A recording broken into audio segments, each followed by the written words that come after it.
இங்கே நம்ம கூர்மக்ஷேத்திர தாமத்துக்கு பக்கத்தில் இருக்கோம். கூர்மக்ஷேத்திர தாமத்திலேருந்து ஒரு 15 கிலோமீட்டர் தொலைவில் ஸ்ரீகாக்குளத்தில் நம்ம இப்போ அமர்ந்து இருக்கிறோம். நான் நேற்றே சொன்ன மாதிரி இங்கே இந்த கூர்மக்ஷேத்திரத்தில் மகாபிரபுனுடைய 2 முக்கிய லீலைகள் குறிப்பிடப்பட்டிருக்கு. ஒன்று, கூர்ம பிராமணருக்கு மகாபிரபு கொடுத்த உபதேசம். மற்றொன்று, வாசுதேவரை அவருடைய தொழுநோயிலிருந்து விடுவித்தது. முதல்ல வாசுதேவரை பற்றி சில விஷயங்களை பார்க்கலாம். அதுக்கப்புறம் கூர்மருக்கான உபதேசங்களை பற்றி பார்க்கலாம். வாசுதேவர் இந்த கூர்மக்ஷேத்திரத்தில் வசித்து வந்த ஒரு மிகச்சிறந்த பக்தர். அவர் சைத்தன்ய மகாபிரபு இந்த ஊருக்கு வந்திருக்கிறார், கூர்ம பிராமணருடைய வீட்டில் தங்கி இருக்கிறார் அப்படிங்கிறது அவருக்கு தெரிய வந்தபோது அவர் கூர்ம பிராமணருடைய வீட்டுக்கு போகிறார். அவர் உடல் முழுக்க தொழுநோய் இருந்தது. அதனால் அவர் உடம்பில் நிறைய புழுவெல்லாம் மேய். அவர் எந்த அளவிற்கு உடல் உணர்வுலேருந்து விடுபட்டு இருந்தார் அப்படின்னா, ஏதாவது ஒரு புழு அவருடைய உடம்புலேருந்து கீழே விழுந்தது அப்படின்னா அந்த புழுவை மறுபடியும் எடுத்து தன்னுடைய உடம்பில் போட்டுப்பார். அந்த புழுவுக்கான ஜீவனம் தடைபடுது அப்படிங்கிற காரணத்தினால அவர் அது மாதிரி செய்யறதுண்டு. அவர் ரொம்ப கஷ்டப்பட்டு கூர்ம பிராமணருடைய இல்லத்திற்கு வந்தார். அப்படி வந்தப்போ அங்கே சொன்னாங்க, மகாபிரபு இங்கேருந்து கிளம்பி போயிட்டார் அப்படின்னு. அவருக்கு ரொம்ப வருத்தம் தாங்க முடியல. இங்கே வந்திருந்தார் மகாபிரபு, அவரை நான் பார்க்க முடியாமல் போயிடுச்சே அப்படின்னு ரொம்ப வருத்தப்படுறார். அவர் வருத்தப்பட்ட அந்த தருணத்தில் மகாபிரபு மறுபடியும் அங்கே வரார். மகாபிரபு சாக்ஷாத் பகவான். அதனால் தன்னுடைய பக்தர்கள் பிரியத்தோடு அவரை கூப்பிடும்போது அந்த இடத்துல அவர் வரார். மகாபிரபு சொல்லுவார், ஸ்ரீவாஸ் தாக்கூருடைய வீட்டில் எப்பெல்லாம் கீர்த்தனை நடக்குதோ அப்பெல்லாம் நான் அங்கே இருக்கேன். எந்த இடத்துலலாம் நித்யானந்த பிரபு நடனம் ஆடுறாரோ அந்த இடத்துலலாம் நான் இருக்கேன்கிறார். அப்போ வாசுதேவர் மகாபிரபுவை பேரார்வத்தோடு பார்க்கணுங்கிற வேகத்தோடு அங்கே வந்து மகாபிரபு புறப்பட்டினாருங்கிற தெரிஞ்சால் கூட உடனே அந்த இடத்துல மகாபிரபு திரும்பி தன்னுடைய பக்தனை பார்க்கறதுக்காக வரார். பக்தன் பகவானை பார்க்கறதுக்கு ரொம்ப ஆர்வமாக இருக்கான், இயற்கையான ஒன்று. ஆனால் அந்த பக்தனுக்கு பகவானை காண்பதற்கு இருக்கக்கூடிய ஆர்வத்தை காட்டிலும் பல மடங்கு அதிகமான ஆர்வம் பகவான் தன்னுடைய பக்தனை தரிசிக்கிறதுக்காக இருக்கிறார். அதை நம்ம நிறைய இடங்களில் பார்க்கலாம். அதுக்கு வாசுதேவரும் ஒரு உதாரணமாக அமைகிறார். வாசுதேவர் மகாபிரபுவை பார்த்தோன்னே மகாபிரபு அவரை ஆலிங்கனம் செய்கிறார். அப்படி அவர் ஆலிங்கனம் செய்யும்போது வாசுதேவருடைய உடலில் இருந்த எல்லா வியாதிகளும் உடனடியாக அவரை விட்டு போயிடுச்சு. நீங்கள் பார்த்துருக்கலாம், இந்த கையேட்டில் கூட நான் கொடுத்துருக்கேன் அந்த படத்தை, கருப்பு வெள்ளையில். சில நேரங்களில் நீங்கள் இஸ்கானில் கலர்லேயே பார்த்து வந்துருக்கலாம். நேற்று நம்ம கூர்மக்ஷேத்திரத்துக்கு போயிருந்தோம். அங்கேயும் அது ஒரு பேனரில் நம்மளுடைய படத்தை போட்டு சைத்தன்ய மகாபிரபு இங்கே வாசுதேவரை விடுவிச்சதை போட்டிருந்தாங்க. பெரும்பாலும் பார்த்துருப்பீங்கன்னு நம்புகிறேன். அந்த தொழுநோயோட ரொம்ப பார்க்கறதுக்கே கந்தரகோலமாக இருந்த ஒரு நபரை சைத்தன்ய மகாபிரபு விடுவிச்சது மட்டும் இல்லாமல் அவருடைய உடலையும் ரொம்ப அழகுடையதாக மாற்றினார். அவருடைய உடல் ரொம்ப அழகுடையதானது. அதனால் வாசுதேவர் இயற்கையாகவே ரொம்ப மகாபிரபு மேலே ஏற்கனவே அவருக்கு அதிகமான பற்றுதல் இருந்தது. அதை காட்டிலும் இன்னும் அதிகமான பற்றுதல் வந்தது. மகாபிரபு கிட்ட அவர் கேட்டார், உங்களுக்காக நான் என்ன பண்ணட்டும்? உங்களால் விடுவிக்கப்பட்டவன் அப்படிங்கிற கர்வம் எனக்கு வந்துடக்கூடாது. அந்த கர்வம் வராமல் இருக்கிறதுக்கு நான் என்ன செய்யணும்? அப்போ மகாபிரபு அவருக்கு அறிவுறுத்துறார், ஹரே கிருஷ்ணா கிருஷ்ண கிருஷ்ணா ஹரே ஹரே, ஹரே ராம ராம ராம ஹரே ஹரே. மகாமந்திரத்தை இடைவிடாம நீ உச்சரித்தா அப்படின்னா அப்போ உங்ககிட்ட கர்வம் வராது. உங்களுக்கு நான் என்ன கைமாறு பண்ணணும் அப்படிங்கிறப்ப சைத்தன்ய மகாபிரபு சொல்கிறார்,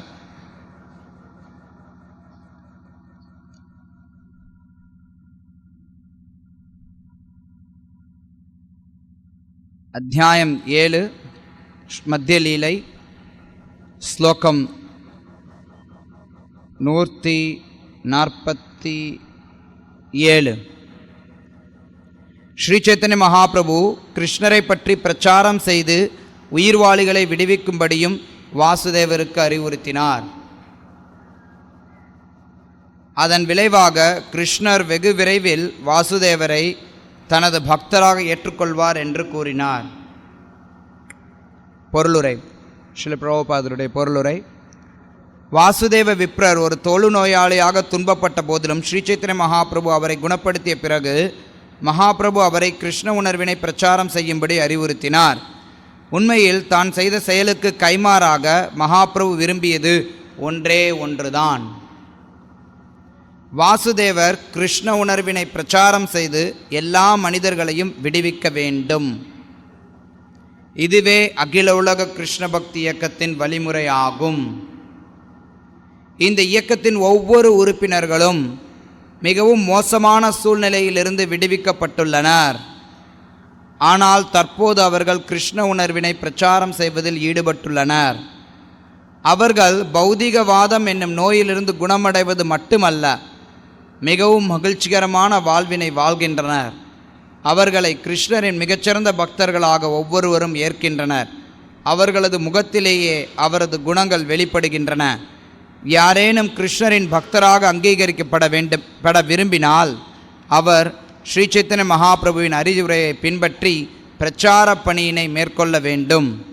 அதன் பின்னர் அவர் சந்தேகமின்றி சாக்ஷாத் ஸ்ரீகிருஷ்ணரே ஆன ஸ்ரீகிருஷ்ண சைத்தன்யரின் தாமரை திருவடிகளை தாமதமின்றி அடைவார்.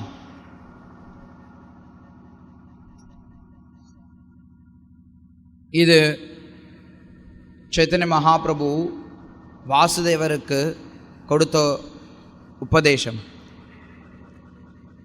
உண்மையில் கிருஷ்ணதாஸ் கவிராஜ் கோஸ்வாமி சொல்கிறார், சைத்தன்ய மகாபிரபு எங்கெல்லாம் போனாரோ, யாரையெல்லாம் சந்தித்தாரோ, அவங்க எல்லாருக்குமே இதே உபதேசம்தான் கொடுத்தார்.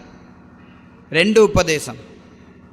ஒன்று, ஹரே கிருஷ்ண மகாமந்திரத்தை எல்லாரும் பாடுங்க, கீர்த்தனம் பண்ணுங்க. இன்னொன்று, எல்லாரும் கிருஷ்ண பக்தியை பிரச்சாரம் பண்ணு. இந்த 2 உபதேசங்கள். பொதுவாக ஸ்ரீல பிரபுபாதன் எழுதுகிறார், அகில உலக கிருஷ்ண பக்தி இயக்கத்தில் இருக்கக்கூடியவங்க பெரும்பாலானோர் பௌதிக வாழ்க்கையினுடைய துயரத்தில் இருக்கக்கூடியவர்கள். நம்ம பௌதிக வாழ்வினுடைய துயரத்திலிருந்து சைத்தன்ய மகாபிரபுவினுடைய கருணையினால் விடுவிக்கப்பட்டிருக்கோம். அப்படி நம்ம விடுவிக்கப்பட்டிருக்கோம் அப்படிங்கிறத நம்ம உணர ஆரம்பித்தோம் அப்படின்னா இயற்கையாகவே ஒவ்வொரு பக்தர்களும் ஏதாவது ஒரு கைமாறு செய்யணும் அப்படிங்கிற எண்ணம் இருக்கணும். மகாபிரபு எனக்கு கொடுத்திருக்கக்கூடிய விஷயங்களுக்காக நான் என்ன செய்யணும்னு ஒரு பக்தன் யோசிக்க ஆரம்பிக்கும்போது அவன் உண்மையில் பக்தனாக ஆரம்பிக்கிறான். அதுக்கு முன்னாடி கடவுள்கிட்டேருந்து நான் என்ன பெறுறது அப்படிங்கிற எண்ணம் தான் ஒருத்தனுக்கு மேலோங்கி இருக்கு. ஒரு குறிப்பிட்ட தருணத்தில் ஒரு பக்தன் கடவுளுக்கு நான் என்ன செய்யறது அப்படிங்கிறத பற்றி யோசிக்க ஆரம்பிக்கிறான். அது மகாபிரபுடைய கருணையை பெறதுக்கு மிக முக்கியமான ஒரு தகுதி. அப்படி அந்த உணர்வு ஒருத்தருக்கு வரல, இன்னும் ஏதாவது நான் செய்யணும் அப்படிங்கிற ஒரு உணர்வு வரலைன்னா அப்போ அவர் இன்னும் பக்தர் ஆகலைன்னு அர்த்தம். இன்னும் தான் மோசமான நிலையில் இருந்தேன், அந்த மோசமான நிலையிலிருந்து தான் விடுவிக்கப்பட்டிருக்கிறேன் அப்படிங்கிற உணர்வு ஒருத்தருக்கு வரலைன்னு அர்த்தம். அதனால் வாசுதேவருக்கு கொடுத்த இந்த உபதேசமும் கூர்மருக்கு கொடுத்த உபதேசத்துக்கும் நடுவில் எந்த வேறுபாடும் கிடையாது. கூர்மருக்கும் அதே தான் கொடுத்தார். கூர்ம பிராமணர்கிட்ட அவர் சொல்கிறார், யாரை தேக்கே தாரே கஹோ கிருஷ்ணோபதேஷ் அமார அக்ஞா குரு ஹோய் தாரே ஏ தேஷ். இங்கே ஸ்ரீல பிரபுபாதர் அதற்கு மொழிபெயர்ப்பு கொடுக்கிறார். பகவத்கீதை மற்றும் ஸ்ரீமத் பாகவதத்தில் வழங்கப்பட்டுள்ளபடி பகவான் ஸ்ரீகிருஷ்ணரின் கட்டளைகளை பின்பற்றும்படி ஒவ்வொருவருக்கும் அறிவுறுத்துங்கள். யாரை தேக்கே தாரே கஹோ. யாரை தேக்கே அப்படின்னா யாரையெல்லாம் பார்க்குறீங்களோ அவங்க எல்லார்கிட்டையும் சொல்லுங்கள். என்ன சொல்கிறது? கிருஷ்ண உபதேசத்தை. கிருஷ்ண உபதேசம் அப்படின்னா என்ன? கிருஷ்ண உபதேசம் ரெண்டு இருக்கு.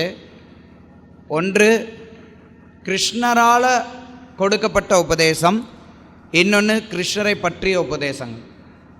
கிருஷ்ணரால் கொடுக்கப்பட்ட உபதேசம் பகவத்கீதை, கிருஷ்ணரை பற்றிய உபதேசம் ஸ்ரீமத் பாகவதம். பாகவதத்திலையும் சில இடங்களில் கிருஷ்ணர் பேசுகிறார், வாஸ்தவம்தான். இருந்தாலும் ஸ்ரீமத் பாகவதம் கிருஷ்ணரை பற்றிய விஷயங்கள்னு சொல்லப்படுது.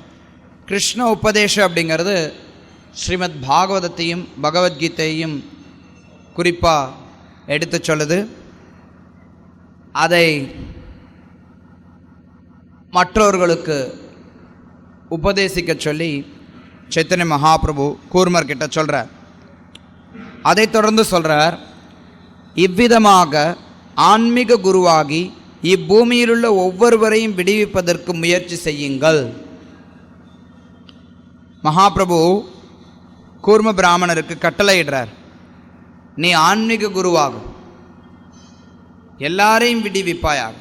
தாரையே தேஷ், நாட்டில் இருக்கக்கூடியவங்க எல்லாரையும். அமார அக்ஞா, என்னுடைய கட்டளையின் பேரில், என்னுடைய கட்டளையின் பேரில் குருவாகி இந்த தேசத்தை நீ விடுவிப்பாயாக. மகாபிரபுடைய கட்டளை. சில நேரத்தில் நம்ம யோசிக்கலாம், நமக்கு என்ன தெரியும், நம்ம என்ன பிரச்சாரம் பண்ணுறது அப்படின்னு. ஆனால் மகாபிரபுடைய கட்டளை என்ன அப்படின்னா, என்ன தெரியுமோ அதை பிரச்சாரம் பண்ண. யாரெல்லாம் பார்க்குறீங்களோ அவங்கக்கிட்ட கிருஷ்ணருடைய உபதேசத்தை எடுத்து சொல்லுங்க. இன்னும் பல இடங்களில் மகாபிரபு என்ன பண்ணுவார் அப்படின்னா, கிருஷ்ண நாமத்தை எடுத்து சொல்லுவார். கிருஷ்ண உபதேசம் அப்படிங்கிறது கிருஷ்ண நாமமும் அதில் பொருந்தது. ஸ்ரீல பிரபுபாதர் இந்த பொருளுரையில் எழுதுகிறார், இதுவே அகில உலக கிருஷ்ண பக்தி இயக்கத்தின் சீரிய நோக்கமாகும். பல்வேறு மக்கள் இங்கு வந்து இயக்கத்தில் சேர்வதற்காக குடும்ப வாழ்க்கையை கைவிட வேண்டுமா என்று வினவுகின்றனர். ஆனால் அது எங்களது இயக்கம் அல்ல. ஒருவர் தனது இருப்பிடத்திலேயே வசதியாக இருக்க இயலும். நாங்கள் ஒவ்வொருவரையும் மகாமந்திரத்தை உச்சரிக்கும்படி வேண்டுகிறோம். ஹரே கிருஷ்ண கிருஷ்ண கிருஷ்ண ஹரே ஹரே, ஹரே ராம ராம ராம ஹரே ஹரே. ஒருவன் சற்று கல்வியறிவு பெற்றவனாக இருந்தால் அவன் பகவத்கீதை உண்மையுருவில் ஸ்ரீமத் பாகவதத்தினை படிக்க இயலும். அது மேலும் சிறந்ததாக அமையும். இப்போ ஸ்ரீல பிரபுபாத் இங்கே சொல்கிறார், எல்லா மக்கள்கிட்டையும் நாங்கள் என்ன கேட்குறோம்னா,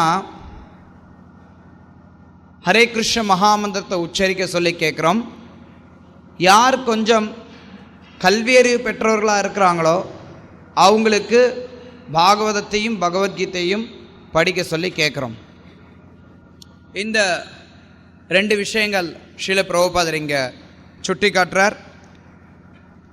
அதனால் கிருஷ்ண நாமத்தை பிரச்சாரம் பண்ணுறதும், கிருஷ்ண நாமத்தை மக்களை சொல்ல சொல்கிறதும், கிருஷ்ணருடைய உபதேசத்தை எடுத்துரைக்கிறதும் இந்த கூர்ம பிராமணருக்கு கொடுக்கப்பட்ட கட்டளைகளில் வருது. அது மட்டும் இல்லாமல் இங்கே இன்னொரு கூற்றும் நம்ம கவனிக்க வேண்டியது என்ன அப்படின்னா, கூர்ம பிராமணர் ஒரு கிரகஸ்தராக இருந்தார்.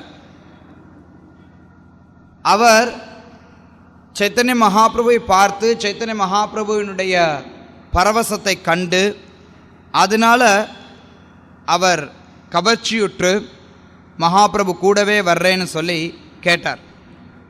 அவர் மகாபிரபு கிட்ட கேட்குறார்,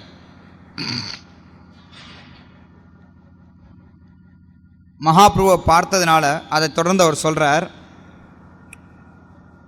எம்பெருமானே, தங்களது தாமரை திருவடிகள் பிரம்மதேவரால் தியானிக்கப்படுகின்றன.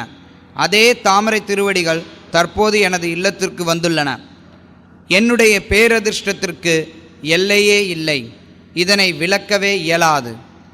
இன்று எனது குடும்பம், பிறப்பு, செல்வம் என அனைத்தும் புகழத்தக்கவை ஆயின. தயவு செய்து எனக்கு கருணை அளித்து தங்களுடன் வருவதற்கு அனுமதியுங்கள். பௌதிக வாழ்வினால் ஏற்படும் துன்ப அலையினை என்னால் இனிமேல் பொறுத்து கொள்ள இயலாது. இங்கே கூர்ம பிராமணர் மகாபிரபுவை பார்த்து மகாபிரபுவினால் கவரப்பட்டு மகாபிரபுவுக்கு சேவை பண்ணணும் அப்படிங்கிற முடிவுக்கு வந்துட்டார். அதனால் இயற்கையாகவே அவர் மகாபிரபு கூடவே வரணும் அப்படின்னு சொல்லி ஆசைப்படுறார். இன்னொரு விதத்தில் சொல்லணும் அப்படின்னா, தன்னுடைய குடும்பத்தை துறந்துட்டு வரணும் அப்படின்னு சொல்லி அவர் ஆசைப்படுறார். ஆனால் சைத்தன்ய மகாபிரபு அதை அங்கீகரிக்கல. அவர் சொல்கிறார், மீண்டும் இதுபோன்று பேச வேண்டாம். வீட்டிலேயே இருந்து கிருஷ்ணரின் திருநாமத்தை எப்போதும் உச்சரிப்பது சிறந்ததாகும். பல நேரங்களில் ஸ்ரீல பிரபுபாதா முன்னாடி படித்த பொருளுரையில் எழுதுகிற மாதிரி, இஸ்கானுக்கு வர்றவங்க இல்லை இஸ்கானை பற்றி கொஞ்சம் கேள்விப்பட்டவங்க அடிக்கடி கேட்கக்கூடிய கேள்விகளில் ஒன்று என்ன அப்படின்னா, இஸ்கானில் இருந்தால் கல்யாணம் பண்ணிக்கூடாதா, அல்லது கல்யாணம் பண்ணவங்க இஸ்கானில் இருக்க முடியாதா அப்படிங்கிற கேள்வி எழுப்பப்படுறதுண்டு. அது ஒன்றும் பெரிய கடினமான ஒரு விஷயம் கிடையாது. எல்லா பக்தர்களும் பதில் சொல்லிடுவாங்க. அதே சமயத்தில் நிறைய நேரங்களில் நம்ம இன்னொன்று என்ன பார்க்குறோம் அப்படின்னா, கிரகஸ்த வாழ்க்கையில் இருக்கக்கூடியவங்களுக்கு, சில பக்தர்களுக்கு ஒரு எண்ணம் என்ன இருக்கும் அப்படின்னா, பிரச்சாரம் அதெல்லாம் சன்னியாசிங்க பிரம்மச்சாரிங்க பண்ணுறது, நம்ம ஏன் பிரச்சாரம் பண்ணணும், நமக்கு என்ன பிரச்சாரத்துக்கு வந்தது, எனக்கு என் குடும்பம் இருக்குது, குழந்தைங்க இருக்காங்க, தொழில் இருக்குது, சொந்தக்காரங்க இருக்காங்க, நான் போய் எப்படி பிரச்சாரம் பண்ணுறது. அதனால் பிரச்சாரம் பண்ணணும் அப்படின்னா கோயிலில் சேர்ந்துடணும், முழுமையாக சேர்ந்துடணும், குடும்ப கடமைகள் எல்லாம் புறக்கணிச்சிட்டு வர்றது அப்படின்னு நினைக்கிறாங்க. அதை இங்கே சைத்தன்ய மகாபிரபு மறுக்கிறார். சில நேரங்களில் சைத்தன்ய மகாபிரபு கிரகஸ்தர்களாக இருந்த பக்தர்களை கூட வர சொல்லியிருக்கார். உதாரணம் ரகுநாத் தாஸ் கோஸ்வாமி. ஆனால் அதே உபதேசம் எல்லாருக்கும் பொருந்தக்கூடியது கிடையாது. பொதுவாக கிருஷ்ண பக்தி யாருக்கு கிடைக்குதோ அவங்க எல்லாருமே அதிர்ஷ்டசாலிகள். அதில் எந்த சந்தேகமும் கிடையாது. கிருஷ்ண பக்தியை யார் வேணாலும் பயிற்சி செய்யலாம், யார் வேணாலும் பிரச்சாரமும் செய்யலாம். கிருஷ்ண பக்தியை பிரச்சாரம் பண்ணுறதுக்கு வெளிப்புற தகுதிகள் அவசியமில்லை. வர்ணமோ ஆசிரமமோ தடையாக இருக்க முடியாது. ஒருத்தவங்க பிரம்மச்சாரி சந்நியாஸ்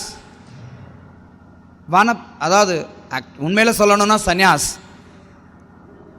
தொன்று தொட்டு வரக்கூடிய வேத பாரம்பரியத்தில் பிரம்மச்சாரிகள் பிரச்சாரம் பண்ண மாட்டாங்க.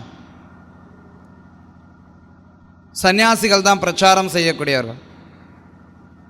இன்றைக்கு இருக்கக்கூடிய நவீன சமுதாயத்தில் பிரம்மச்சாரிகளும் பிரச்சாரம் பண்ணுறாங்க, சந்நியாசிகளும் பிரச்சாரம் பண்ணுறாங்க. ஒரு விதத்தில் பார்த்தோம் அப்படின்னா வாஸ்தவம்தான்.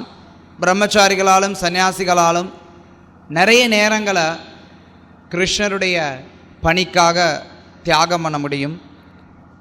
அதே சமயத்தில் கிரகஸ்தர்கள் பிரச்சாரம் பண்ண முடியாது அப்படின்னு நினச்சி சில கிரகஸ்தர்கள் ஓரமாக ஒதுங்கி நிற்கலாம். அல்லது நான் சந்நியாசம் எடுத்ததுக்கப்புறம் பிரச்சாரம் பண்ணுறேன்னு நினைக்கலாம். நிச்சயமாக ஸ்ரீல பிரபுபாதர் இந்த ஒரு பொருளுரையில் எழுதுகிறார், பஞ்சசோர்தம் வனம் விரஜேத். 50 வயசு ஆயிடுச்சு அப்படின்னா வானப்பிரஸ்தம் எடுக்கணும், அதுக்கப்புறம் சந்நியாசம் எடுக்கணும். அதுக்கப்புறம் நீங்கள் அதிகமாக பிரச்சாரம் பண்ணலாம் அப்படிங்கிறது வாஸ்தவம்தான்.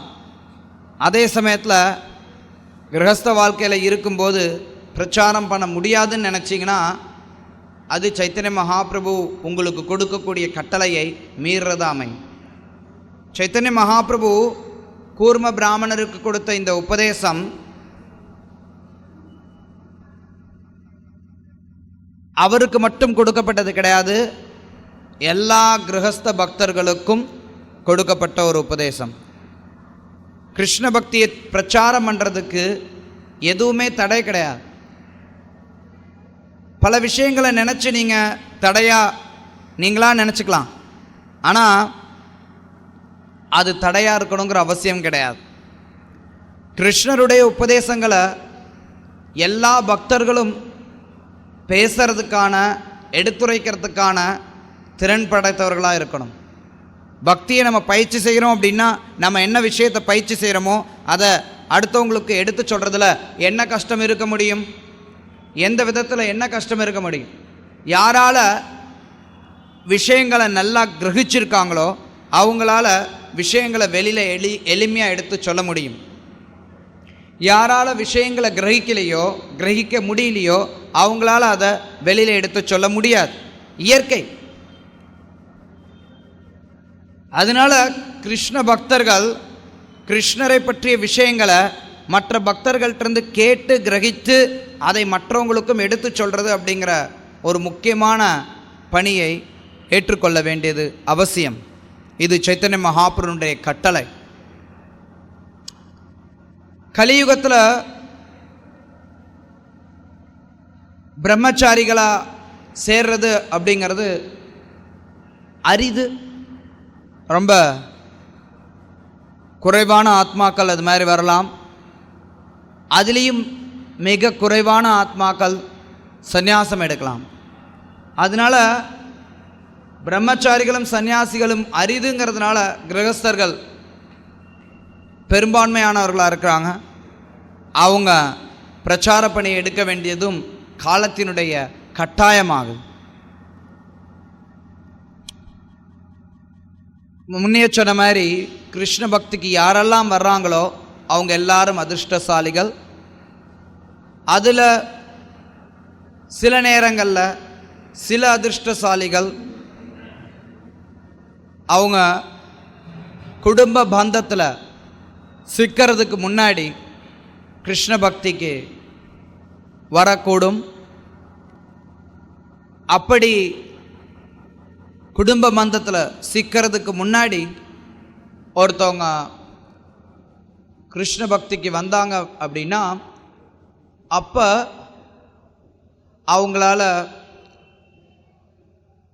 அவங்களுக்கு ஒரு வாய்ப்பு இருக்கு. எல்லாருக்கும் அந்த வாய்ப்பு கிடைக்கிறதில்ல. அதில் நம்ம கிரகஸ்தர்களாக இருக்கக்கூடியவங்களுக்கு பொதுவாக அது பரிந்துரைக்கப்படுறதில்லை, அவங்களுடைய வீட்டை விட்டு வெளியேறது அப்படிங்கிறது. ஆனால் யாருக்கு திருமணம் ஆகிறதுக்கு முன்னாடி ஆண்கள் வாய்ப்பு கிடைக்குதோ, கிருஷ்ண பக்தியினுடைய விஷயங்கள் கிடைக்குதோ, அவங்க கிருஷ்ணருடைய சேவைக்காக தங்களுடைய வாழ்க்கையை அர்ப்பணிக்கிறதுக்கு ஒரு நல்வாய்ப்பு அவங்களுக்கு இருக்கு. அப்படி இருந்தால் கூட யாருக்கு அந்த வாய்ப்பு கிடைக்கலையோ அவங்களும் கூட கிருஷ்ண பக்தியினுடைய பிரச்சாரத்திலிருந்து ஒதுங்கி நிற்கணுங்கிற அவசியம் கிடையாது. எல்லாருமே பிரச்சாரம் பண்ணலாம். பல வழிகள் இருக்கு பிரச்சாரம் பண்ணுறதுக்கு. அதுலேயும் குறிப்பாக பார்த்தோம் அப்படின்னா ஸ்ரீல பிரபுபாதருடைய இந்த இஸ்கானில் பிரச்சாரம் பண்ணுறதுக்கு எவ்வளவோ வழிகள் இருக்குது. பிரபுபாதருடைய இந்த இயக்கம் எல்லாருக்கும் எல்லா விதமான வழிமுறைகளையும் கொடுத்துருக்கு. ஒருத்தர்கிட்ட எந்த தகுதிகள் இருக்கோ அந்த தகுதிகளுக்கு தகுந்த மாதிரி ஸ்ரீல பிரபுபாதருடைய இயக்கத்தில் அவங்களால பிரச்சாரம் பண்ண முடியும். அதனால் பிரச்சார பணி அப்படிங்கிறது வெளிப்புற விஷயங்களை அடிப்படையாக வைத்தது கிடையாது. அதை நல்லா புரிஞ்சுக்கோங்க. கூர்ம பிராமணர் மாதிரி தான் கூர்ம பிராமணருக்கு மகாபிரபு கொடுத்த உபதேசங்கள் எல்லாருக்கும் எல்லா கிரகஸ்தர்களுக்கும் பெரும்பாலும் பொருந்தக்கூடிய ஒன்று. கூர்ம பிராமணர் இல்லத்தை விட்டு வெளியேறேன்னு சொன்னார். அது மாதிரி ஒருவேளை கூர்ம பிராமணருக்கு அவர் தகுதி வாய்ந்தவர் தான், அவர் இல்லத்திலிருந்து விலக்கி இருக்கலாம். ஏன்னா மகாபிரபு அவருடைய இல்லத்துக்கே போயிருக்கார், அவ்வளோ ஒரு உயர்ந்த ஒரு வைஷ்ணவர். இருந்தாலும் எல்லா மக்களுக்கும் அந்த தகுதி இருக்காதுங்கிற காரணத்தினால சைத்தன்ய மகாபிரபு அவரை இல்லத்திலேயே இருக்க சொல்லி அறிவுறுத்தினார். அப்படி மகாபிரபு கூர்மருக்கு இல்லத்தை விட்டு வெளியில் வர்றதுக்கு அனுமதி கொடுத்திருந்தார் அப்படின்னா அது ஒரு தவறான பிரச்சாரமாக அமைந்திருக்கும். ஏன்னா அவர் போகிற எல்லா ஊர்லேயும் இதே உபதேசத்தை தான் கொடுத்துக்கிட்டு போயின்னு இருக்கார். அதனால் அந்த மாதிரி வர்றதுங்கிறது, இல்லத்தை விட்டு வர்றதுங்கிறது பொதுவாக கிரகஸ்தர்களுக்கு சாத்தியமில்லாததும் கூட, அறிவுறுத்தப்படக்கூடியதும் அல்ல, நடைமுறைக்கும் ஒத்து வராதது. அதனால் தாங்கள் இருக்கக்கூடிய இடத்துல இருந்தபடி யார் வேண்டுமானாலும் பிரச்சாரம் பண்ணலாம். பிரச்சார பணி எதற்காகவும் நிறுத்தப்படக்கூடாது. சைத்தன்ய மகாபிரபு சொல்லுவார், அதான் சைத்தன்ய சரிதாமிரத்தில் வருது, கிப விப்ர கிப நாஸ்தி சுத்ரக்கணை நாய் ஏ கிருஷ்ண தத்துவ ஹோய் சே குரு ஹை.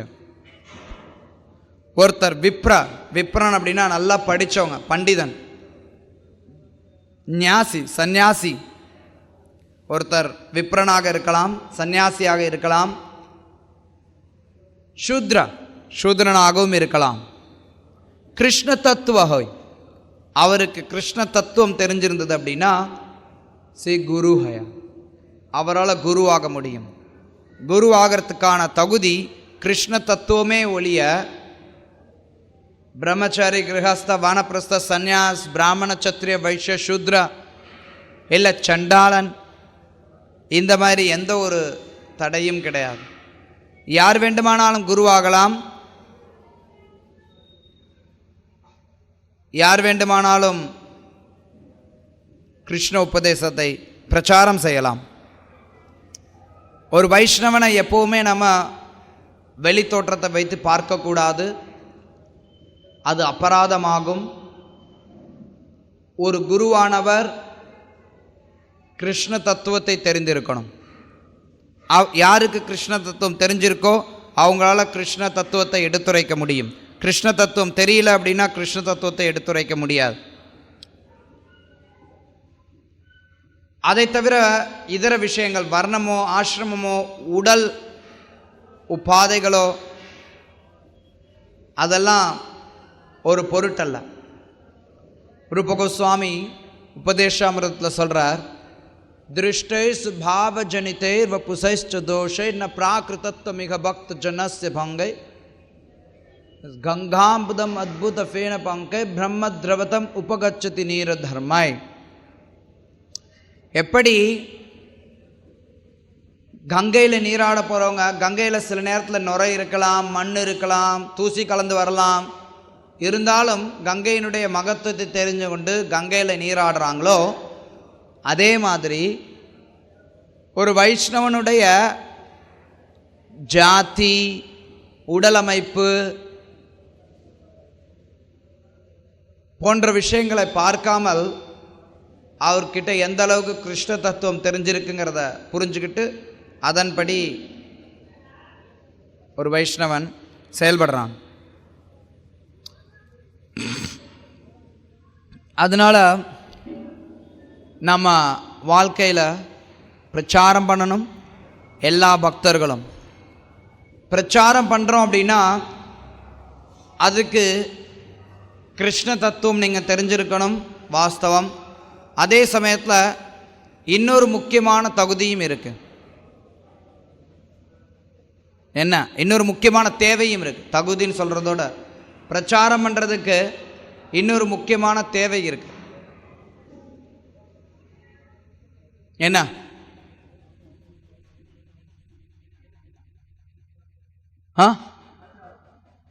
கலாச்சாரம்.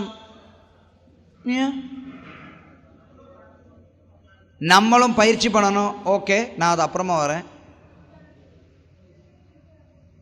குரு பரம்பரையிலேருந்து கேட்டிருந்துருக்கணும்.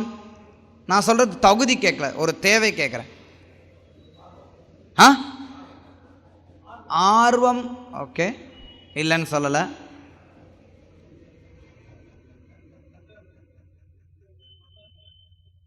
அது ஏற்கனவே சொல்லிட்டாங்க. என்ன தேவை? இன்னொரு முக்கியமான தேவை இருக்கு. சரி, அப்பா கருணை எல்லாம் பெரிய பெரிய வார்த்தை, அதெல்லாம் நமக்கு எங்கே இருக்கு? சரி சரி, நான் வேற மாதிரி இதே கேள்வியே போடுறேன். நிறைய பக்தர்கள் கிட்ட, கிரகஸ்த பக்தர்கள்ட்ட குறிப்பாக, உங்களில் சில பேர் அல்லது உங்களுக்கே அனுபவம் இருக்கலாம், உங்ககிட்ட யாராவது ஒருத்தர் இந்த கேள்வியை கேட்பாங்க, பிரபு நீங்கள் ஏன் கொஞ்சம் புத்தக விநியோகத்துக்கு வரக்கூடாது அப்படின்னு கேட்பாங்க. அப்போ நீங்கள் பதில் சொல்லியிருப்பீங்க, இல்லை உங்ககிட்ட யாராவது ஒரு பதிலை சொல்லியிருப்பாங்க. அந்த பதில் ஒரு அவசிய தேவையாகுது. அது என்ன பதில்?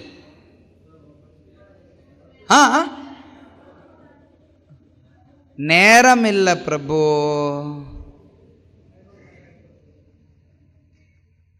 பிரச்சாரம் பண்ணணும் அப்படின்னா அதுக்கு இருக்கக்கூடிய தேவைகளில் ஒன்று என்ன அப்படின்னா நேரம். அந்த நேரம்தான் கிரகஸ்த பக்தர்களுக்கு ஒரு பெரிய தடையாக அமையுது. அதுவும் குறிப்பாக கலியுகத்தில் எல்லாருடைய வேலையும் ரொம்ப கடினமாயிடுச்சு. ஒரு 30-40 வருடங்களுக்கு முன்னாடி கூட யாரும் ஒரு நாளைக்கு 8 மணி நேரம் வேலை செய்வாங்கங்கிறதெல்லாம் கிடையாது. பெரும்பாலும் விவசாயத்தை அடிப்படையாக கொண்ட சமுதாயம். அங்கே வேலை செய்கிறவங்க கொஞ்ச நேரம் வேலை செய்வாங்க காட்டில் போய். அது மட்டும் இல்லாமல் அவங்க வாழ்க்கையில் இன்றைக்கி நம்ம சொல்கிறோமே இந்த டென்ஷனுங்கிற ஒரு வார்த்தை இருக்குது பார்த்தீங்களா, தமிழில் புதுசாக கண்டுபிடிச்சிட்டாங்க. அதுக்கு மன அழுத்தம்னு சொல்லி. பதட்டத்துக்கு டென்ஷன் கொஞ்சம் டிஃப்ரெண்ட். அதாவது பதட்டம் அப்படிங்கிறது ஒரு வகையான சொல்லலாம். இருந்தாலும் நான் குறிப்பாக சொல்கிறது புரியும் எல்லாருக்கும், சொல்லணும்னு அவசியம் கிடையாது. இதெல்லாம் அப்போ கிடையாது. தமிழ்லலாம் அதுக்கெல்லாம் அந்த மாதிரி கலாச்சாரத்திலே கிடையாது. இந்த டென்ஷனான வாழ்க்கை அப்படிங்கிறதுல அது மட்டும் இல்லாமல் ஒருத்தவங்க வேலை பார்க்குற இடத்துக்கும் தங்குற இடத்துக்கும் தூரம் அதிகம், கொஞ்சம் நிறைய நேரங்கள் அதில் போகுது. இப்படி இன்றைக்கும் கூட பார்த்தோம் அப்படின்னா கிராமத்தில் இருக்கிறவங்க நிறைய நேரம் அவங்களுக்கு கிடைக்குது. நகரத்தில் வேலைக்கு போகிறவங்களுக்கு அந்த அளவிற்கு அதிகமான நேரம் கிடைக்கிறது இல்லை. அது ஒரு தடையாக நிறைய பக்தர்கள் யோசிக்கிறது உண்டு. எப்படி பார்த்தாலும் எல்லா தடைகளையும் நீங்கள் கொஞ்சம் கொஞ்சமாக விளக்கிறதுக்கு பார்க்கணும். நீங்கள் பார்க்கலாம், எந்த விதத்தில் என்னுடைய நேரத்தை நான் மிச்சம் பண்ண முடியும்.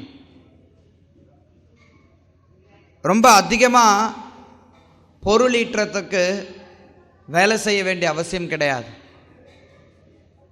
ஒன்று என்ன அப்படின்னா, உடலையும் ஆத்மாவையும் தக்க வைக்கிறதுக்காக எந்த அளவுக்கு நம்ம வேலை செஞ்சால் போதுமோ அந்த அளவுக்கு வேலை செஞ்சால் போதும். இது கிரகஸ்தர்களுக்கு நம்ம கொடுக்கக்கூடிய ஒரு உபதேசம். அதிகமாக கஷ்டப்பட்டு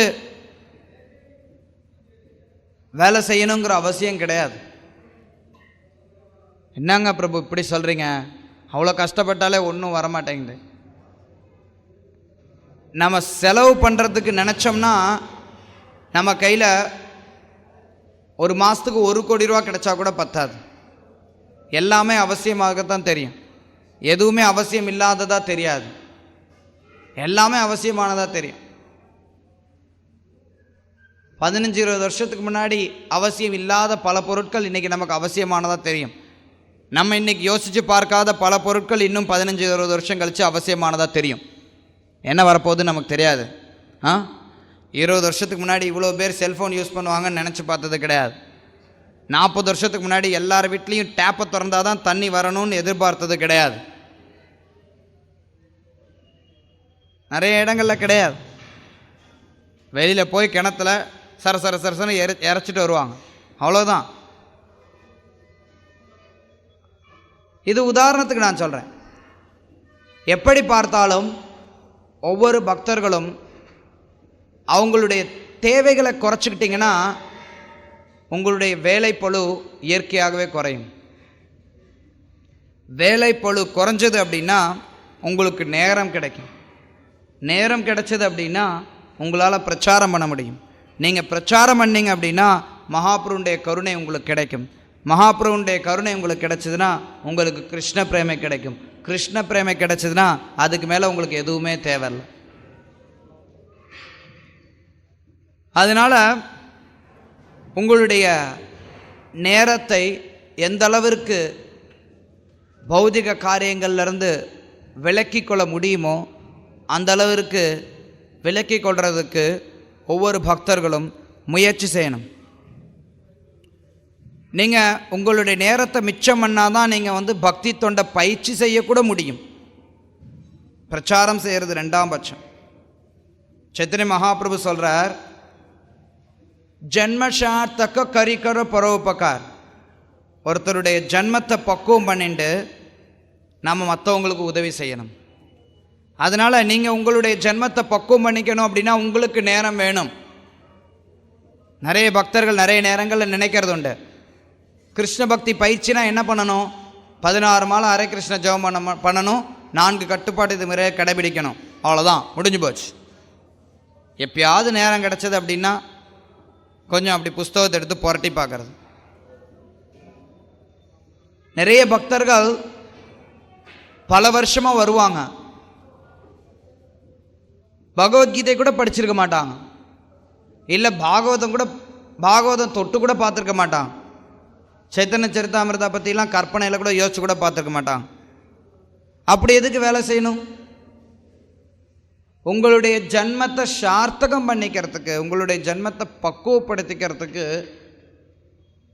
உங்களால் பணியாற்ற முடியல அப்படின்னா ஏன் நம்ம உழைச்சுட்டே இருக்கணும்? எப்போ நம்ம பிரச்சாரம் பண்ண போகிறோம்? இந்தோன்னு சொல்லி வாழ்க்கை பல வருடங்கள் ஓடிடும். நம்ம அதுக்கு ஒரு திட்டமிட்டு அதுக்கு வாழ்க்கை தேவைகளை குறைச்சிக்க ஆரம்பிக்கல அப்படின்னா நம்ம அந்த கழுதை மேலே புல் கட்டி வச்சு கழுதை போயிட்டே இருக்கும் தெரியுங்களா? கழுதை முன்ன போக புல்லும் முன்ன போயிட்டே இருக்கும். அது மாதிரி நம்மளுடைய வாழ்க்கை முன்ன போயிட்டே இருக்கும். ஒரு சூழ்நிலையில் ஒருத்தர் முடிவு செய்யணும், எந்த அளவிற்கு நான் என்னுடைய நேரத்தை மிச்சம் பண்ணணும், என்னுடைய வாழ்க்கையை நான் சார்த்தகம் பண்ணணும், நான் மற்றவங்களுக்கும் உதவி பண்ணணும். அது சைத்தன்ய மகாபிரபு என்கிட்ட எனக்கு கொடுத்துருக்கக்கூடிய ஒரு கட்டளைங்கிறத ஒவ்வொரு பக்தர்களும் உணர ஆரம்பிக்கணும். அது அவசியம். அதை நிறைவேற்றுவதற்கான முயற்சிகளில் ஈடுபடணும். சும்மா நம்ம வெறும் ஜபம் 16 மாலை பண்ணணும் அப்படின்னா அதை கூட நிறைய பேர் என்னென்னா 16 மாலை பண்ணணும் அவ்வளோதான்.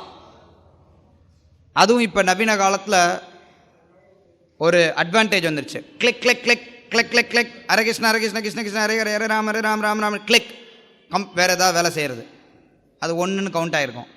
அரட்டை அடிக்கிறது, ஆஃபீஸ் வேலை பார்க்குறது, அப்புறம் கொஞ்ச நேரம் கழிச்சு ஹரே கிருஷ்ணா ஹரே கிருஷ்ணா கிருஷ்ண கிருஷ்ணா ஹரே ஹரே ஹரே ராம் ராம் ராம் ஹரே கிளிக். ஏன்னா ஜபம் மாலையில் ஜபம் பண்ணோம்னா கணக்கு ஒரு மாலை முழுசாக முடித்தா தான் கணக்கு முடியும். ஒரு மாலையை கூட கண்டினியூஸாக பண்ணுறதுக்கு நேரம் இல்லாத அளவுக்கு வேலை செய்யக்கூடியவங்க எத்தனையோ பேர் இருக்காங்க. உங்களில் கூட இருக்கலாம், எனக்கு தெரியல. ஆனால் ஒரு மாலை கூட தொடர்ந்து ஜபம் பண்ண முடியாமல் கடினமாக வேலை செய்யக்கூடியவங்க இருக்காங்க. ஜபமாலை வச்சு ஜபம் பண்ணால் நமக்கு 1728 தெரியாது, 108 முடித்தா தான் முடியும். அது எங்கேயாவது 55-60 இருக்கும்போது கீழே விழுந்துருச்சுன்னா, அதாவது வேறு குறுக்க வந்ததுன்னா கஷ்டமாகி போயிடுமே. அதனால் கிளிக் கிளிக் கிளிக் நவீன காலத்தினுடைய product click click click. So அப்போ என்ன ஆகுதுன்னா, அங்கே நம்மளுடைய வாழ்க்கையை அடிப்படை ஜபம் பண்ணுறது, அதுக்கே அங்கே நேரத்தை நம்மளால் ஒதுக்க முடியல அப்படின்னா பிரச்சாரம் எங்கேருந்து பண்ண போகிறோம்? நம்ம பிரச்சாரத்தில் எந்த மாதிரியான ஒரு நன்மை இருக்க முடியும்? சில நேரத்தில் நம்ம யாராவது பக்தர்கள் கிட்ட அதாவது பக்தியில் தீவிரமாக இருக்கிறோம் அப்படின்னா இந்த ஜபம் பண்ணுறது இல்லாமல் இன்னும் சில விஷயங்கள் ரொம்ப கஷ்டம்லாம் கிடையாது. அதிகாலையில் எழுந்திரிச்சு மங்களாரத்தி பண்ணணும்னு சொன்னோம்னா, மங்களாரத்தி பிரபு, நான் வீட்டுக்கு வர்றது 1 மணிக்கு வர்றேன் பிரபு, 12 மணிக்கு வரைக்கும் வேலை செய்கிறேன் பிரபு. சரி, 12 மணி வரைக்கும் வேலை செய்கிறீங்களா? சரி, பார்த்து கொஞ்சம் லேட்டாக பண்ணுங்க அப்படின்னு சொல்லலாம். அது பொதுவாக தனிப்பட்ட முறையில் நம்மக்கிட்ட பக்தர்கள் கேட்கும்போது அந்த அறிவுரை கொடுக்குறோம். ஆனால் பொதுவாக இங்கே எல்லாருக்கும் ஒரு அறிவுரை என்ன அப்படின்னா, ஏன் 12 மணி வரைக்கும் வேலை செய்கிறீங்க? உங்களுக்கு தகுந்த மாதிரி கிருஷ்ண பக்தியை வளைக்கிறதுக்கு பதிலாக கிருஷ்ண பக்திக்கு தகுந்த மாதிரி உங்களை வளைச்சிக்கிறது எவ்வளவு நல்லா இருக்கும். ஏன் உங்களுக்கு தகுந்த மாதிரி கிருஷ்ண பக்தியை வளைக்கிறீங்க? கிருஷ்ண பக்திக்கு தகுந்த மாதிரி ஏன் உங்களை வளைச்சிக்கூடாது? எப்போ நம்மளால் மங்களாரத்தி 16 மாலைகள் கவனத்தோடு உச்சரிக்கிறது, பகவத்கீதை ஸ்ரீமத் பாகவதம் போன்ற விஷயங்களை படிக்கிறது, இதை நம்மளால் செய்ய முடியலன்னா பிரச்சாரம் எப்படி பண்ண முடியும்? எப்படி பண்ண முடியும்? பிரச்சாரம் பண்ணாதான் நம்மளால் மகாபிரபு திருப்திப்படுத்த முடியும். கிருஷ்ணனும் கீதையில் சொல்கிறார், நச்சத்தஸ்ய தஸ்மான் மனுஷேஷு கச்சின்மாம் பிரியகிருத்தமஹ. What is the next line? கச்சின்மாம் பிரியகிருத்தமா. யார் கிருஷ்ண பக்தியை பிரச்சாரம் பண்ணுறாங்களோ அவங்களை காட்டிலும் எனக்கு பிரியமானவர் யாருமே இல்லைங்கிறார் கிருஷ்ணர். மகாபிரபு நம்மக்கிட்ட அதே தான் கேட்குறார், கிருஷ்ணரை பற்றி பிரச்சாரம் பண்ணுங்கிறார். நம்ம அதை செய்யணும் அப்படின்னா நமக்கு நேரம் அவசியம். அதுக்கு தகுந்த மாதிரி நம்மளுடைய வாழ்க்கையை நம்ம வடிவமைச்சிக்க வேண்டியது நம்மளுடைய கடமை. நம்ம எல்லாருடைய சூழ்நிலையை காட்டிலும் கொஞ்சம் யோசித்து பார்த்தோம் அப்படின்னா பெரும்பாலும் ஸ்ரீல பிரபுபாதருக்கு இருந்த அளவுக்கு சிரமங்கள் நம்ம யாருக்கும் கிடையாது. ஸ்ரீல பிரபுபாதர் பிரச்சார பணியை நிறுத்தலை, அதனால் எல்லாராலையும் பிரச்சாரம் பண்ண முடியும். யாரெல்லாம் இந்த பிரச்சார பணி அப்படிங்கிறத பற்றி அபிப்பிராயங்கள் இல்லையோ, இல்லை அதற்கான முயற்சிகள் இல்லையோ, அவங்களுக்கு நாம் பரிந்துரைக்கக்கூடிய ஒன்று என்ன அப்படின்னா, ஸ்ரீல பிரபுபாதருடைய வாழ்க்கை வரலாறு புத்தகம் எடுத்து படித்து பாருங்க. அப்போ உங்களுக்கு பிரச்சாரம் பண்ணுறதுக்கு எப்படி ஒருத்தர் உத்வேகத்தோடு இருக்கணும் அப்படிங்கிறத தெரிஞ்சுக்க முடியும். அதனால் அதை எடுத்துக்கோங்க. எல்லா சூழ்நிலையும் கிருஷ்ணரை பற்றி மட்டும் பேசுங்க, மித்த விஷயங்கள்லாம் அவசியமற்றது. சைத்தன்ய மகாபிரபு ஒரு இடத்துல சொல்லுவார், பஜ கிருஷ்ண போலோ கிருஷ்ண காவ் கிருஷ்ண நாம், சம்திங் லைக். கிருஷ்ணரை வழிபடுங்கள், கிருஷ்ணரை பற்றி பேசுங்கள், கிருஷ்ணருடைய நாமத்தை சொல்லுங்கள். வேற எதுவும் நம்ம செய்ய தேவையில்லை. மற்ற விஷயங்கள் எல்லாம் எந்த அளவிற்கு முடியுமோ அந்த அளவிற்கு குறைத்து கொள்ளுங்க. முற்றிலுமாக நிறுத்துறது சாத்தியமில்லாத ஒன்று பெரும்பாலானவர்களுக்கு. ஆனால் குறைக்கிறது எல்லாருக்கும் சாத்தியம். இயற்கையாக அதிகரிச்சுட்டே போயின்னு இருப்போம், அதுக்கு பதிலாக குறைக்கிறதுக்கு முயற்சி பண்ணலாம். அப்படி நம்மளுடைய வாழ்க்கையை பக்குவப்படுத்திட்டு பிரச்சாரம் செய்யும்போது இயற்கையாக சைத்தன்ய மகாபிரபுடைய கட்டளையில் நம்ம குருவாகிறோம். குரு அப்படின்னா ஒரு குரு அப்படின்னு ஒரு ஸ்தானத்தை கொடுத்து அங்கீகரிக்கப்பட்ட நபர்கள் மட்டும் அப்படிங்கிறது கிடையாது. யாரெல்லாம் பிரச்சாரம் பண்ணுறாங்களோ எல்லாரும் இயற்கையாக குருவாகிறாங்க. சில நேரங்களில் தீட்சை கொடுக்கக்கூடிய குரு மற்றவர்களால் அங்கீகரிக்கப்பட்டவராக இருக்கலாம். ஆனால் எந்த ஒரு அங்கீகாரமும் இல்லாமலே கிருஷ்ண பக்தியை முறையாக பயிற்சி பண்ணக்கூடியவங்க இயற்கையாக பிரச்சாரம் பண்ணலாம். அத்தகைய பக்தர்கள் இயற்கையாகவே குருக்களாகிறாங்க. பிரச்சாரம் பண்ணுறதுக்கான உரிமை சைத்தன்ய மகாபிரபுவினால் எல்லாருக்கும் கொடுக்கப்பட்டிருக்கு. அதனால் எல்லாரும் சிக்ஷா குருவாகிறாங்க. அதே சமயத்தில் நம்ம ஏதோ ஒரு விதத்தில் மகாபிரபுவினால் காப்பாற்றப்பட்டு இந்த பிரச்சார பணியை மேற்கொண்டு இருக்கிறோம் அப்படின்னா உடனே நம்மளை குருவாக நினச்சிடக்கூடாது. நம்ம குரு ஆகிடுறது கிடையாது. ஒரு விதத்தில் நம்ம குரு ஆகிறோம், இன்னொரு விதத்தில் நம்ம குரு அல்ல.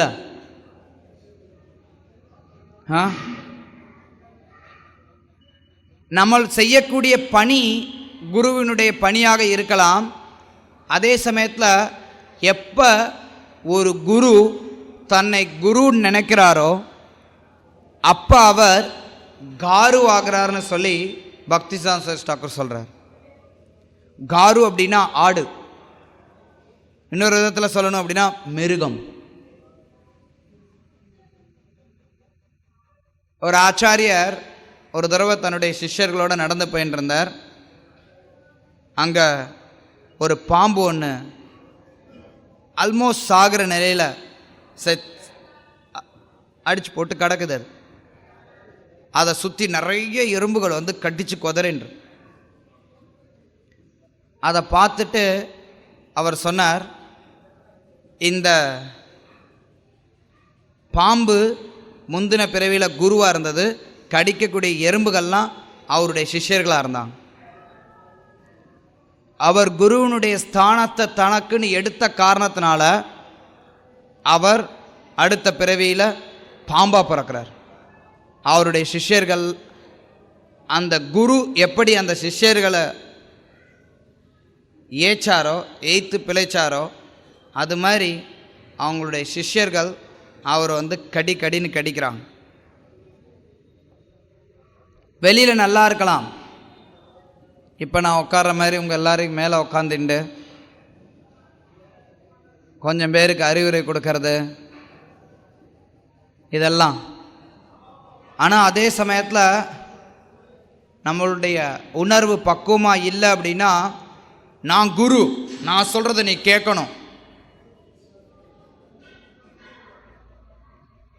அது தீக்ஷா குருவாகட்டும், சிக்ஷா குருவாகட்டும். சில நேரத்தை அதிகமாக பார்க்கறது, பல பேர் தங்களையே சிக்ஷா குருன்னு சொல்லிப்பாங்க. சிக்ஷா குருன்னு சொல்லிட்டு நான் குரு, நான் சிக்ஷா குரு, நான் சொல்கிறத நீ கேட்கணும் அப்படின்னா அந்த இடத்துலலாம் கொஞ்சம் அடிப்படையில் அவங்களுடைய உணர்வுகளில் பிரச்சனை இருக்குன்னு அர்த்தம். குருவாக செயல்படுங்க சைத்தன்ய மகாபிரபுடைய கட்டளையில். அதே சமயத்தில் கூட இருக்கிற பக்தர்களை உங்களுக்காக உபயோகப்படுத்த நினைக்காதீங்க. நம்ம நினைக்கக்கூடாது. நம்மக்கிட்ட சில பக்தர்கள் வரலாம், கிருஷ்ணருடைய கருணையினால் யாராவது வரலாம், நம்மக்கிட்டேருந்து உபதேசங்கள் எடுத்துக்கொள்ளலாம். சில நேரங்களில் அந்த நான் இது கூட பார்க்குறேன், பல காரணங்களால் சில பக்தர்கள் வேற யார்கிட்டையாவது கூட உபதேசம் எடுத்துக்க போகலாம். பல காரணங்கள் இருக்கலாம். அவங்க வேலை மாறி போயிருக்கலாம், வேலைக்கு இடம் மாற்றி போயிருக்கலாம், அந்த மாதிரி பல காரணங்கள் இருக்கலாம். அந்த மாதிரி காரணங்கள்லாம் வரும்போது 5 வருஷமாக யாருக்கு நம்ம உபதேசம் கொடுத்தோமோ, அல்லது உதாரணம் சொன்னேன் 5 வருஷம், 5 வருஷம் 10 வருஷம் அல்லது 2 வருஷம் 3 வருஷமாக யாருக்கு நம்ம உபதேசம் கொடுத்தோமோ அவங்க நம்மளை விட்டு போனால் கூட நம்ம அவங்கள வாழ்த்தி அனுப்பணும். அது குருவாக செயல்படுறதுனுடைய லட்சணம். சிக்ஷா குரு அப்படிங்கிறவங்க பொதுவாக நம்ம எல்லாரும் சிக்ஷா குருவாக செயல்படுறதுக்கு தான் முனைகிறோம். சைத்தன்ய மகாபிரபுடைய கட்டளையை எடுத்துக்கும் போது அப்படி நம்ம செயல்படும்போது நம்ம உயர்ந்தவர்களாக எக்காரணம் கொண்டும் நினைக்கக்கூடாது. அப்படி நம்ம நினைத்தோம் அப்படின்னா பக்தி தொண்டில் நம்மளுடைய முன்னேற்றம் உடனடியாக தடைபடுது. செயல்பாடு இருக்கணும், அதே சமயத்தில் கட்டுப்பாடும் இருக்கணும். நம்மளுடைய கடமை சைத்தன்ய மகாபிரபுவை திருப்திப்படுத்துறது. அவரை திருப்திப்படுத்துறதுக்காக பிரச்சாரம் பண்ணணும். ஸ்ரீல பிரபுபாதரை திருப்திப்படுத்துறதுக்காக பிரச்சாரம் பண்ணணும். கிருஷ்ணரை திருப்திப்படுத்துறதுக்காக பிரச்சாரம் பண்ணணும். இதுதான் நம்மளுடைய நோக்கமாக இருக்கணுமோ ஒழிய நம்மளை திருப்திப்படுத்துறதுக்காக நம்ம கூட கொஞ்சம் நபர்கள் வருவாங்கங்கிற காரணத்துக்காக நம்ம செயல்படக்கூடாது.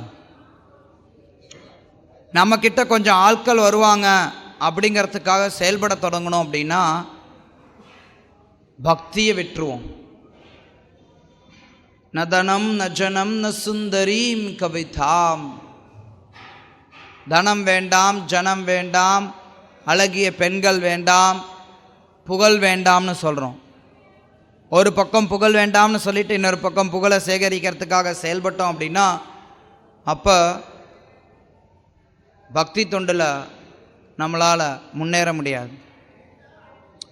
அதனால் பலனை எதிர்பார்க்காமல் பிரச்சாரம் பண்ணணும். பிரச்சாரத்திற்காக பிரச்சாரம் பண்ணணும், ஆட்களை சேர்க்கறதுக்காக பிரச்சாரம் பண்ணாது.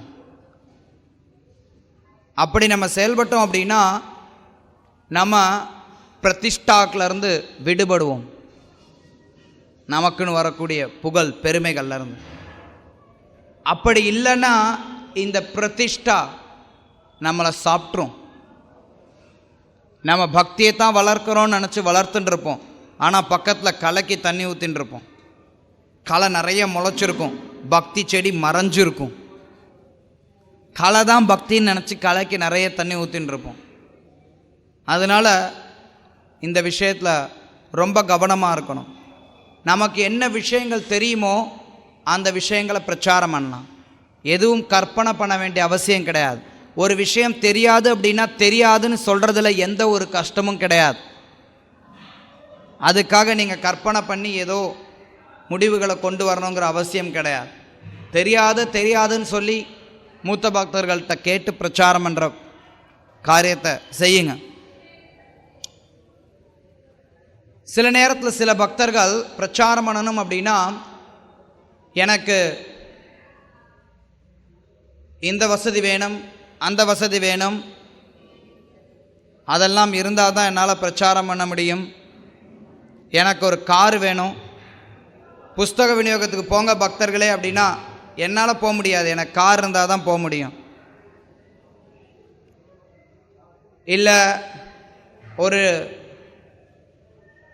ஒரு இடத்துல நீங்கள் போய் பிரச்சாரம் பண்ணுங்கன்னு சொன்னால் எனக்கு பேம்ப்ளெட் இருந்தால் தான் பிரச்சாரம் பண்ணுவேன், ப்ரொஜெக்டர் இருந்தால் தான் பிரச்சாரம் பண்ணுவேன், லேப்டாப் இருந்தால் தான் பிரச்சாரம் பண்ணுவேன், கூட 50 பேர் வந்தால் தான் பிரச்சாரம் பண்ணுவேன். இது மாதிரி நிறைய நேரங்களில் நிறைய பக்தர்கள் சொல்கிறத நம்ம பார்த்துருக்கோம். வாஸ்தவம், சில நேரங்களில் பல வசதிகள் இருந்தால் நம்மளால் திறமையாக பிரச்சாரம் பண்ண முடியுங்கிறது உண்மை. ஆனால் அதே சமயத்தில் அந்த வசதிகளுக்காக நம்மளுடைய பிரச்சார பணியை நிறுத்தி வைக்க முடியாது. குறிப்பாக சில நேரங்களில் எங்கேயாவது புதிதாக ஒரு இடத்துல பிரச்சாரம் பண்ண போகிறோம் அப்படின்னா அந்த இடத்துல எந்த வசதிகளையும் நம்மளால் எதிர்பார்க்க முடியாது. ஸ்ரீல பிரபுபாதர் எந்த வசதிகளும் இல்லாமல் பிரச்சாரம் பண்ணார். மைக்கு கூட கிடையாது. முதல் தடவை ஸ்ரீல பிரபுபாதர் டாம்ஸ்கின் ஸ்கொயர் பார்க்கில் பிரச்சாரம் பண்ணப்ப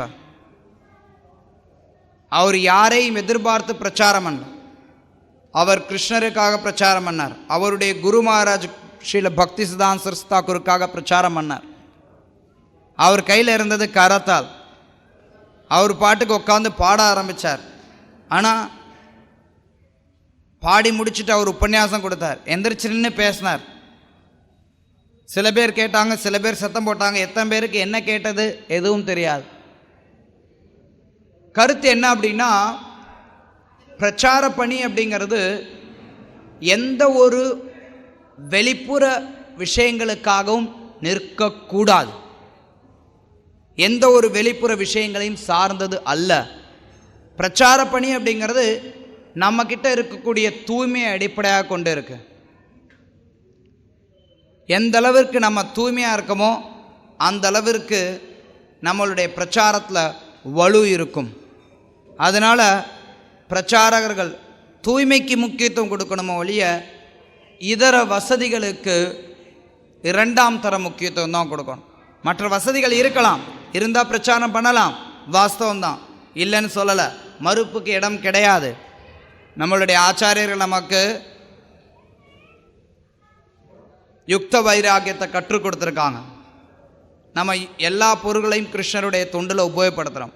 ஆனால் அந்த பொருட்கள் எதுவும் நம்மளுடைய கிருஷ்ண பக்திக்கு தடையாக அமையக்கூடாது, வசதியாகத்தான் அமையணும். கிருஷ்ண பக்தி அப்படிங்கிறது கிருஷ்ணர் கொடுத்த விஷயத்தை நம்ம ஆத்மார்த்தமாக மற்றவங்களுக்கு தெரியப்படுத்தணும். அதுதான் கிருஷ்ண பக்தி. அதுக்கு எந்த ஒரு தடையும் இருக்கக்கூடாது. அப்படி கிருஷ்ண பக்திக்கு ஏதாவது தேவை அப்படின்னு சொல்லிட்டு அதை தேடுறதுக்காக நம்ம போனோம் அப்படின்னா நம்மளுடைய வாழ்க்கை மொத்தம் அந்த தேடல்லையே முடிஞ்சிடும். நீங்கள் பார்க்கலாம், ஸ்ரீல பக்தி சித்தாந்த சரஸ்வதி தாக்கூர் ஒரு கதை சொல்லியிருக்கார். உங்களில் நிறைய பேருக்கு தெரிஞ்சிருக்கும். ஒரு சிஷ்யன்கிட்ட அவருடைய குரு பகவத்கீதையை படிக்க சொல்லி கேட்டார்.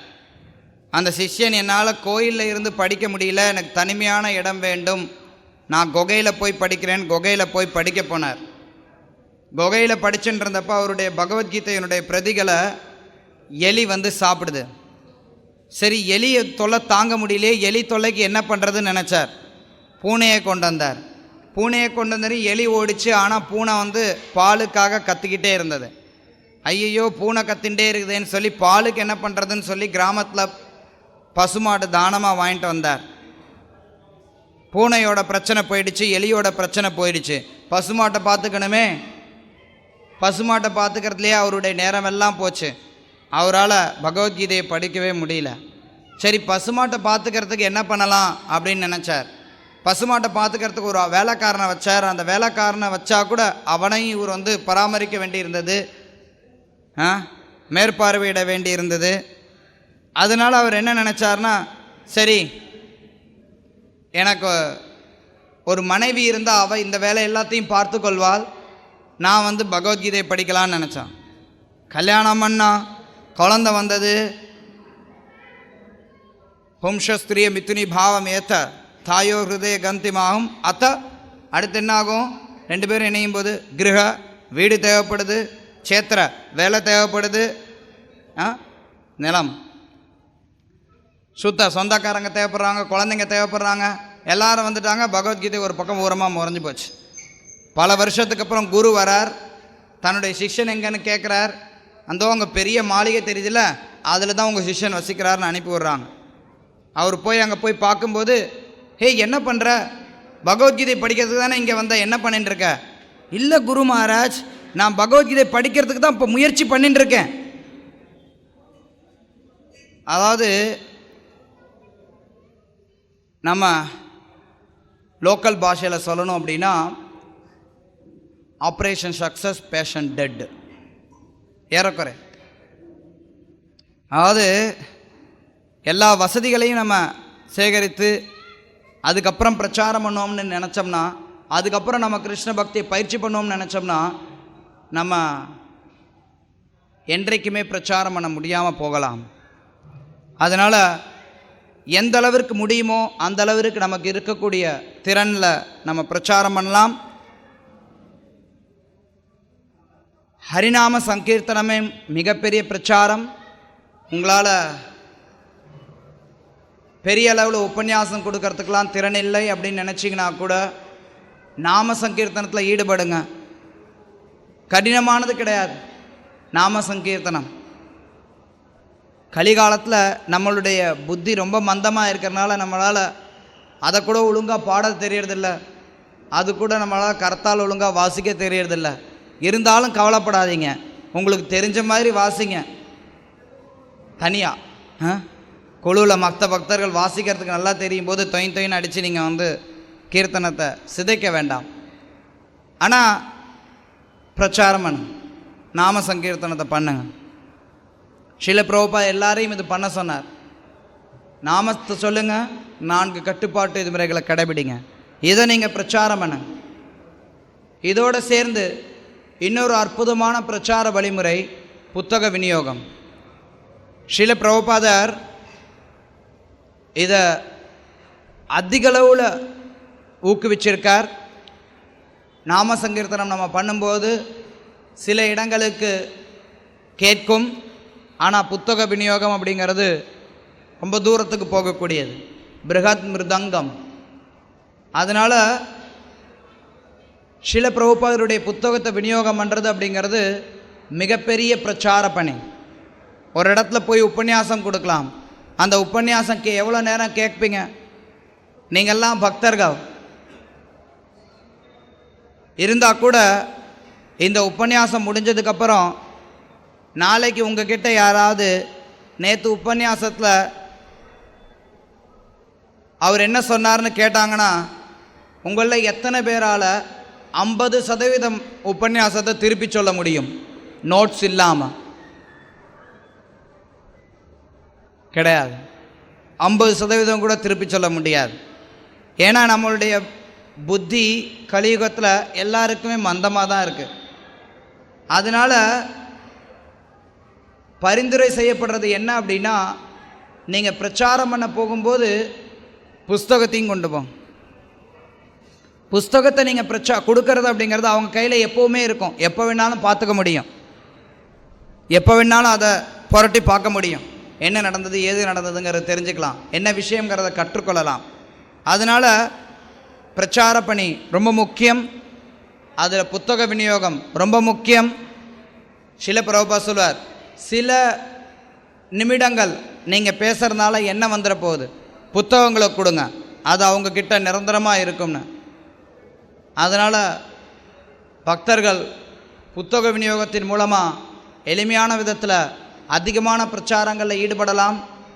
புத்தக விநியோகத்தில் இருக்கக்கூடிய ஒரு மிகப்பெரிய சாதகமான விஷயம் என்ன அப்படின்னா, உங்களுக்கு பிரதிஷ்டா வராது.